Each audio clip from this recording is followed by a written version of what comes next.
welcome to this week's edition of News of the North. I'm Kate Perkins, and I'm here with Dodo Fraser, a board member and volunteer in the Crosslake Historical Society. We're here at the historic Crosslake Log Village, and this weekend is the Artisans Fair. Dodo, can you tell us a little bit about that? Well, this is our 21st Artisans Fair, and this year we have 38 different artisans here, that will be demonstrating their crafts. We have, blacksmiths and wool spinners and soap makers and quilt makers and, just about all those old-time crafts that we'll be here demonstrating.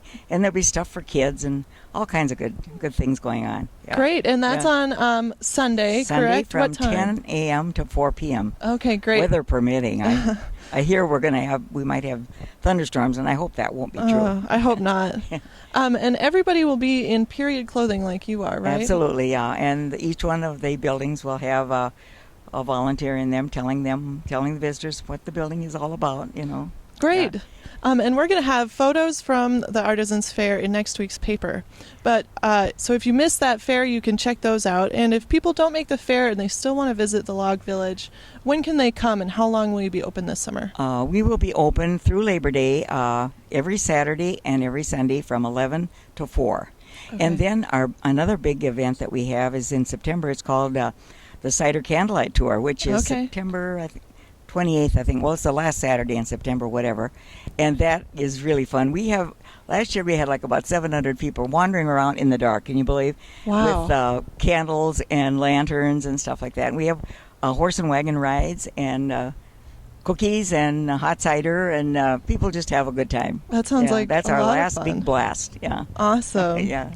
And what sort of buildings can people see when they come to the Log Village? What's behind us here? Well, what we have here is a replica of a 1920 resort cabin, a typical 1920 cabin. And what other buildings do they have here? I saw there's a general store. A general store, and we have a schoolhouse, and then a pioneer log home where a family was raised in there. Wow. It's got an upstairs, and there was a couple and 7 children, can you imagine? Oh my gosh. In the 1890s.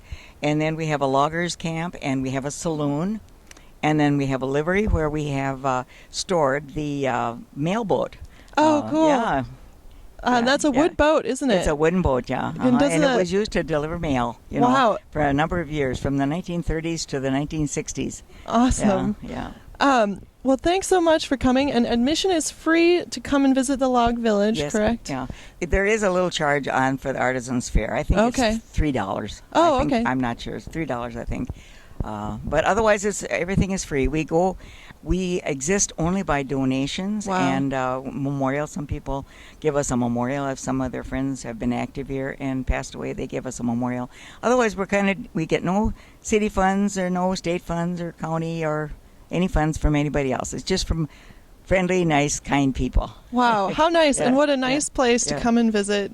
Be sure to make it to the Artisans Fair if you can, and if you can't, come down some weekend and take a look. It's just beautiful. Thank you so much for being with us, and watch for next week's edition of News of the North. Thanks. Thank you. Thank you for having me.